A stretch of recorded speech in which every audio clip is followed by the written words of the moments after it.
मेड़ बरसात दरिया के पेट में कायम क़दीम ॻोठनि भंडमाड़ी, सोनाबुंडी ऐं ॿियनि ॻोठनि जे रहवासियुनि पंजाब खां ईंदड़ इम्कानी मौज जे पाणीअ बाबति अवामी न्यूज़ महर जी टीम खे मौक़िफ़ ॾींदे चयो त कुझु ॾींहं दरिया मां 5.5 लख पाणी जो गुज़र थी चुको आहे। मथां वरी पंजाब मां 7 खां 12 लख क्यूसिक पाणी अचे पियो। सिंध हुकूमत तरफ़ां अॻुवाट बचाव जा के बि मुतमइन कंदड़ उपाउ नाहिनि वरिता विया, जॾहिं त मेड़ बरसात कचे जी ज़मीन में तिरनि जे फसल खे नुक़सान खां बचाइण लाइ मक़ामी माण्हुनि तरफ़ां अॻुवाट लाबारो जारी कयो वियो आहे ऐं ज़मींदारी बंदि पिणु ॾिना पिया विया आहिनि। वधीक दरिया भरिसां क़ाइम ॻोठनि जे रहवासियुनि अवामी न्यूज़ सां ॻाल्हाईंदे चयो त जी नाज़रीन, जिते असीं कच्चे में दरिया जे किनारे ते मौजूद आहियूं। जीअं त जेके बरसाती सिलसिले में जेको पंजाब खां ॿोॾि अचे पई या बरसाति, नाज़रीन जिते असीं सोनाबिंडी कच्चो जेको आहे पंहिंजो चयो वेंदो आहे, ऐं असां दरिया जे पेट ते जेको आहे पंहिंजो उन किनारे ते मौजूद आहियूं। जॾहिं त हिते तव्हां बैकग्राउंड में ॾिसी सघो था त हिते दरिया बिल्कुलु पंहिंजे मौज मस्ती में आहे ऐं तव्हां मंज़र ॾिसी सघो था त हिते दरिया जेको आहे पंहिंजो कच्चे खे मतिलबु उते पाईंदो थो अचे। ऐं हिते असां लोकल माण्हू जेके असां सां कुझु मौजूदु आहिनि, असीं उन्हनि खां पुछंदासीं त साईं हे छा मसइलो आहे ऐं तव्हां केतिरे हद ताईं हिन ॻाल्हि खे तव्हां मतिलबु ऐं हिन जो सिलसिलो तव्हां कीअं था सम्झो त हीउ सिलसिलो अञा वधंदो या मतिलबु कंहिं हिसाब सां जेको थींदो। जी साईं, हींअर ताईं तव्हांजे अखियुनि जे अॻियां आहे त का बि शइ कोन्हे का, हिकिड़ो मीडिया जे थ्रू आहे ऐं हिकिड़ो ॾेखाव आहे त असां हर शइ कयूं था, बाक़ी अमली कमु को बि कोन्हे को। सिर्फ़ु उते वेही ऑफिसुनि में वेही हुकुमनामा जारी था थियनि ऐं बजट रिलीज़ थी थिए।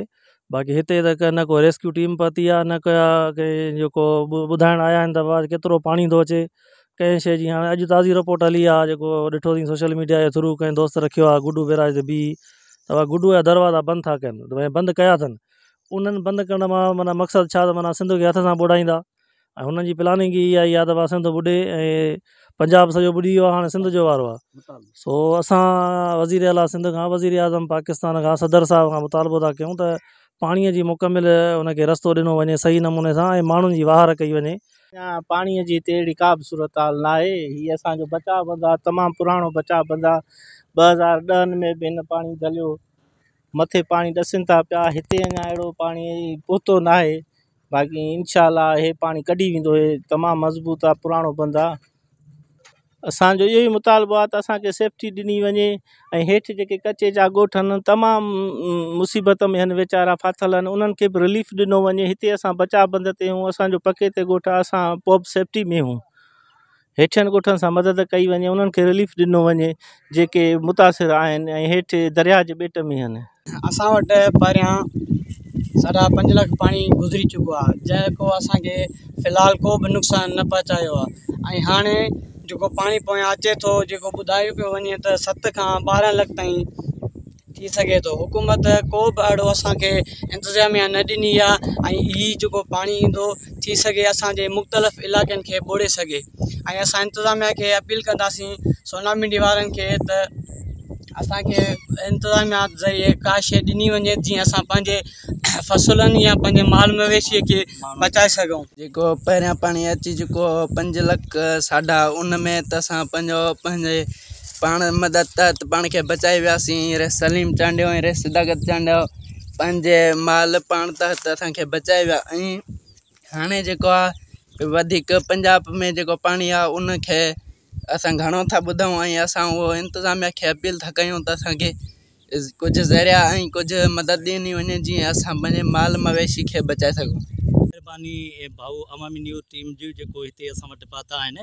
हीअ जेकी बि हुकूमत सिंध हुकूमत जेके ऐलान पई थी करे, इन जे हिसाब सां को रेस्क्यू टीम हिते न पहुती आहे। असां सोनाबिंडी भंडमाड़ी विच में हिते असां ॿेट में बीठा आहियूं, जेको पोयों तव्हां बैकग्राउंड में ॾिसी सघो था दरिया दादलो वहे थो पियो। जेको 5 लख 5.5 लख क्यूसिक पाणी आयो हुयो उहो माशाल्लाह वही वियो, कुझु नुक़सानु थियो, हारी नारी जेके बि हुया। पर हिते असांजो इलाइक़े जो जेको रे सलीम अहमद चांडियो साहिबु आहे उनखे सलाम आहे, रे सदाकत साहिब खे सलाम आहे, जिन माना पंहिंजे हितां ॻोठ जेके बि मक़ामी उन्हनि सां हिननि जेको आहे सो घण भलाई करे कुझु बंदि पंहिंजे हिसाब सां जॾहिं बाक़ी जेको सिंध हुकूमत जा उहे ऐलान पिया था कनि, रुगो ऐलान मीडिया तो ईअं माना उन ते फोटो शीशन तो आहिनि। हिते का बि रेस्क्यू टीम तव्हांखे मतलब टीम आया हो तव्हांखे का नज़र आई आहे? का बि नज़र न आई आहे, न वरी केरु आयो आहे। रुॻो इहे ऐलान आहिनि का बि रेस्क्यू टीम। असां आला अख़्तियारनि खे ऐं सिंध हुकूमत खे बिलावल रहमान ज़रदारी साहब खे अपील था कयूं त ही जेके बि हिते कचे जा माण्हू आहिनि उहे बेयारो मददगार वेठा आहिनि। हिते केतिरा ई ॻोठ आहिनि, हज़ारनि जे तादाद में ॻोठ आहिनि जेके माना उन वेठा आहिनि। उन्हनि खे को रेस्क्यू टीम मोकिली वञे हिते जेको आहे सो उन्हनि खे माना बचाव जे लाइ के बि उपाउ वरिता वञनि। सब्सक्राइब कयो अवामी न्यूज़ HD खे ऐं ताज़ा तरीन ख़बरुनि लाइ ॾिसंदा रहो अवामी न्यूज़ HD।